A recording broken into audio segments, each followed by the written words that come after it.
వి gold trusted gold buyers తాకట్టులో ఉన్న బంగారాన్ని విడిపించి ఈ రోజు ఉన్న మార్కెట్ ధరకే కొనబడును. మరిన్ని వివరాలకు సంప్రదించండి 7710 ఈ రోజు దేవదేవుని దర్శనం చేసుకోవడం జరిగింది.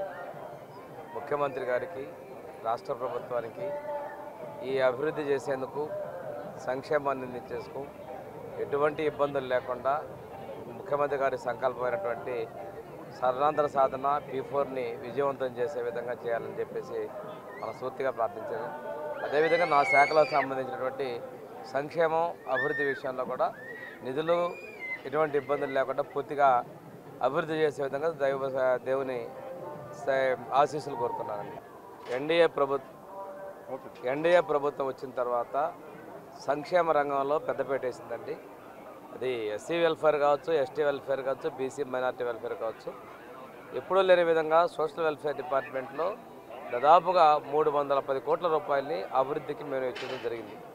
100 కోట్లతో కొత్త భవనాలు, కొత్త హాస్టల్ నిర్మాణం, 58 కోట్ల రూపాయలతోటి టాయిలెట్లకే కేటాయించిన స్వచ్ఛాంధ్ర కార్పొరేషన్ నుంచి 143 కోట్ల రూపాయలతోటి హాస్టల్స్, రెసిడెన్స్ స్కూల్ రిపేర్లకి కేటాయించడం జరిగింది. ఇంత పెద్ద మొత్తంలో గతంలో ఎవరూ చేయలేదు. కాకపోతే ఈ మధ్య కొంతమంది రాజకీయాలు చేయాలని చూస్తున్నారు. వాటిలో ముఖ్యంగా ఈరోజు నేల మీద పడుకొని ఉన్నారు, ఇక్కడ ఇవ్వలేమంటున్నారు. 5 సంవత్సరాల్లో వాళ్ళు ఏం చేశారో ఆ వారసత్వంగా వచ్చినటువంటి దాన్ని పూర్తి చేసుకుంటూ, భర్తీ చేసుకుంటూ అభివృద్ధికి సంక్షేమం వెనకెళ్తున్నాం. 1 సంవత్సరంలో అద్భుతాలు సాధించామని నేను చెప్పలేను, కానీ గతంలో కన్నా, గత పాలన కన్నా మెరుగుపరిచామనే విషయాన్ని నేను తెలియజేసుకుంటూ ఇంకా పనులు జరుగుతూ ఉన్నాయి. ఫేజ్డ్ మేనర్లో మేము నిర్మాణాలు కూడా చేపట్టి మార్పు తీసుకొచ్చే విధంగా మేము ముందుకెళ్తున్నామండి.